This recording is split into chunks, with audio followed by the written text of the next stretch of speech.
I'm Dale Chihuly. I'm an artist that works mostly with glass.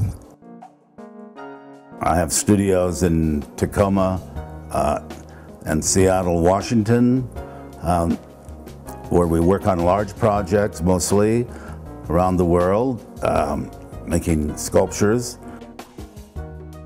I have the good fortune of having 100 artists and craftsmen that work with me.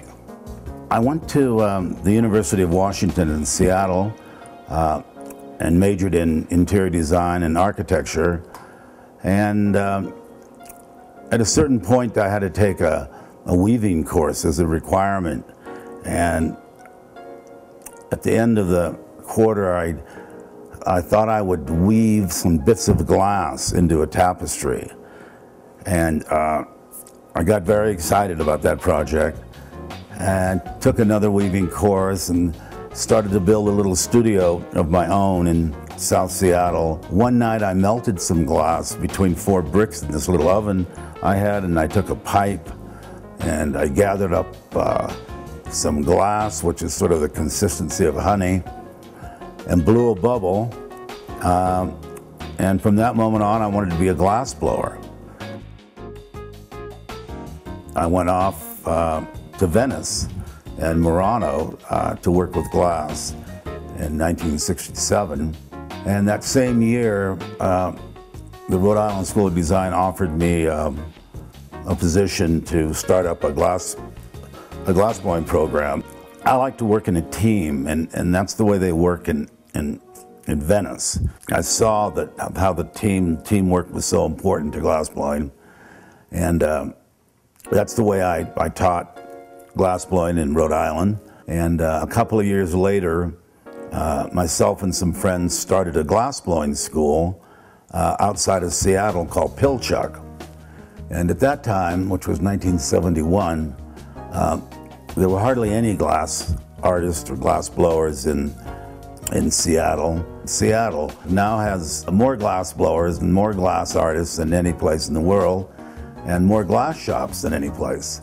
Around 1980, my income from my glass sales, I had a few galleries by that time, exceeded my income from my salary as a professor, which I remember was $18,000.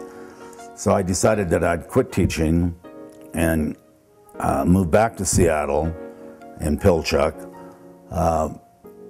And I've been there, I've really been there ever since. I rarely blow glass myself.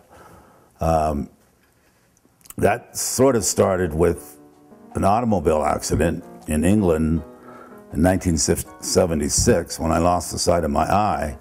And that made it somewhat difficult to blow on, with the team, because I didn't have any peripheral vision, no depth perception.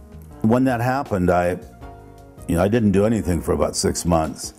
And I found that I sort of liked not being the head glass blower on the team.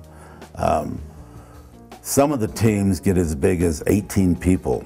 It's kind of hard to manage that team if you're the one if you're the head glass blower. I mean, that's all you can do is kind of think about, finishing the piece the right way.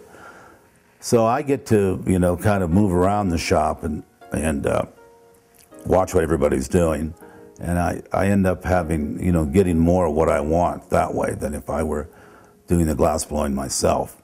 Over the years, my work has gone from being objects 3 or 4 feet in diameter, or sets of glass, and it's grown more into doing installations and commissions for buildings, whether it be somebody's residence or a hotel or a casino.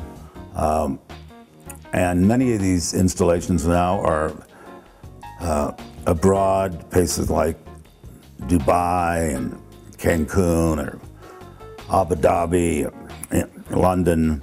Here in the Sun Valley, my wife Leslie and my son Jackson love to ski. I figured out right away that I was going to get a little too bored to hang around, and so I inquired about a little studio. I had him send over a lot of supplies that I might want to use, and it's worked out great.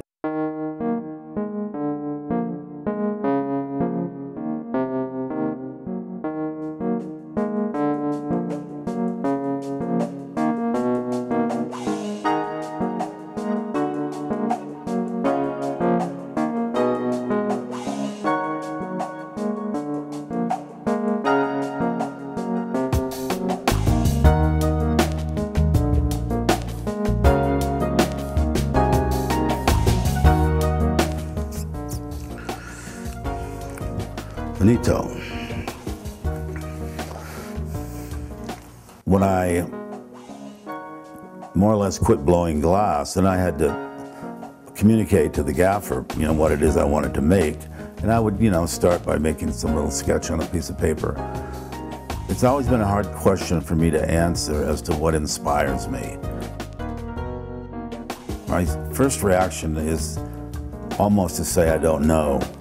But then if I really look at the different, I've done about 15 or 20 different series of work over the last 35 or 40 years. And some of them, in fact, were inspired directly from something. I collected Indian baskets for a long time, and I did a series of glass baskets. I've collected Pendleton Indian blankets, and I did a series of Indian blanket cylinders. Sea forms were not directly inspired by sea life.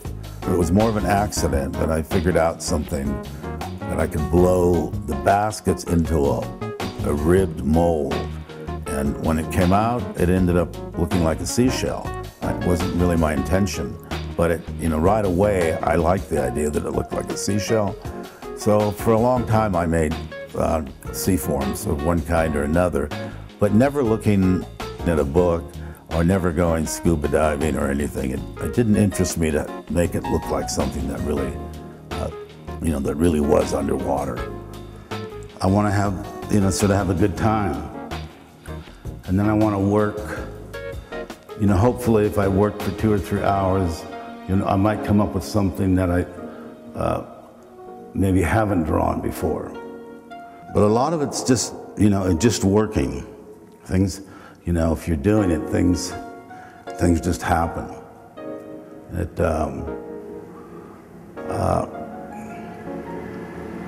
But it should be, I think it should feel kind of good when you're doing it. If it starts to feel like work, then I'll stop.